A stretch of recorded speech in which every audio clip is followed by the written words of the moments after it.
Roshan Sindhi Studio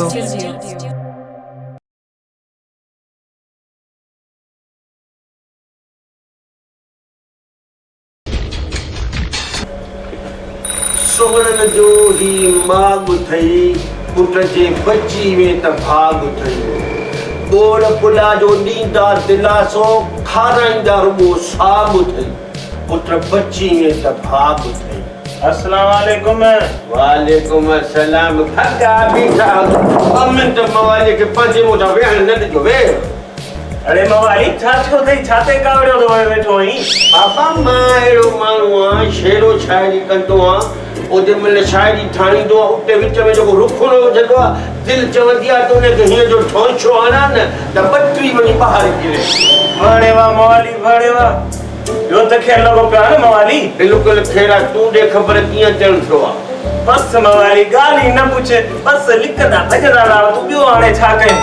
रोजी कई थई छा?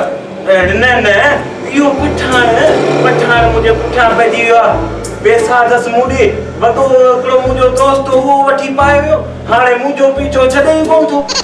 कर्ज़ खणो था त ॾियो न खाइण महिल गॾु सुम्हण महिल मच्छी मवाली हाणे तूं सुठो माण्हू आहीं तूं पाण ईअं थो करीं असां मां कुझु कोन थो कयां पर पैसा ॾेई जान छॾा हल बाबा हल। मां वञे तूं हाणे मतां इहो अची वञे पठाण त वञे न गिची में हथ हल हल खेल कंदो वञ वञ मौला कंदो त साम्हूं मिलंदई पाण ॾींदई दून वारा ठक त ख़बर पवंदी खाइण महिल तकड़ा खे ॾियण महिल ॿरो ॾियणो हिनखे कर्ज़ न आहे। अरे यार वो छोरो न रोचन असांजा पैसा न इन कपड़े जा पंहिंजे यार खे वठी ॾिना हाणे हुनखे ॻोल्हींदो तो त लभे कोन थो। मूंखे हिकिड़े माण्हू चयो त मवाली नंबर 1 सां वेठो आहे तो वटि वेठो यार मूंखे ॿुधाए 10 प्लीज मुंहिंजो पैसो आहे मूं ग़रीब जो। तव्हां बि लाला पठान ॾिसी वाइसी कर्ज़ न ॾिजो जेको रुॻी चवे वठो न ॾेई जान छॾायो अलाए कपिड़े मां भेजा अलाए पाण मां भेजा।